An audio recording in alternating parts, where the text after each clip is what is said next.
I watched George Floyd take his last breath. And as a former police officer, former soldier, Marine, diversity officer liaison to the Pentagon, right? I mean, I was on a committee that helped create policy for all of the military services. A trained diversity practitioner, peacekeeper. I was one of those people who are on the streets right now, one of those men and women, the cops and National Guard soldiers, right? And on the other side, an openly gay Black woman. And I didn't know what to do. I said, oh my God, what do I do in this moment? What do I say? And of course, I immediately thought about social media. And I'm like, I've never talked about anything political. And very quickly, I said, this isn't political. This is about humanity, period. So I ended up writing an op-ed. It was in the Toronto Star about former cop, soldier, talks about new conversation. And what's the old conversation? The old conversation is a conversation that many Black parents have with their kids. My dad was teaching me how to drive. And he said, pull over. I'm going to ask you a question. It's not going to be on the test, but it's the most important.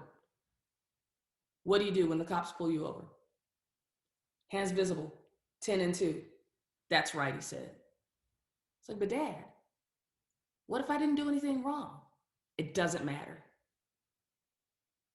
Dad didn't want me to be right. He wanted me to come home that night.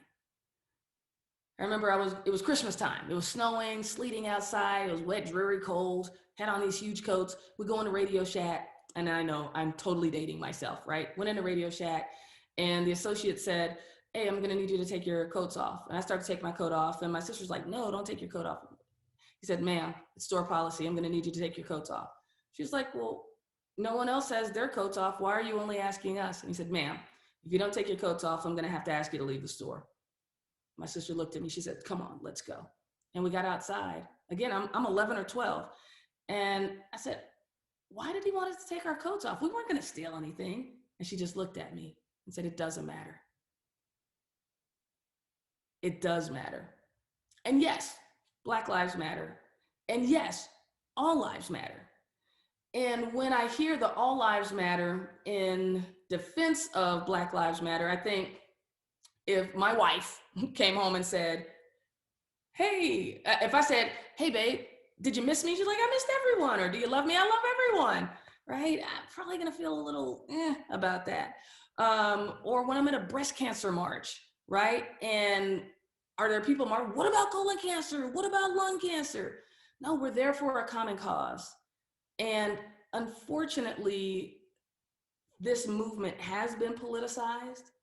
But at the end of the day, and this is what leadership is really all about, at the end of the day, how do we want to treat our people? How do we want to be treated? How, when our folks walk in the door to come to work, whether they're walking into a physical building or they're walking into their home office and their kids are homeschooling at the kitchen table, and we're all just trying to figure out this work-life balance, work-life integration, work-life harmony.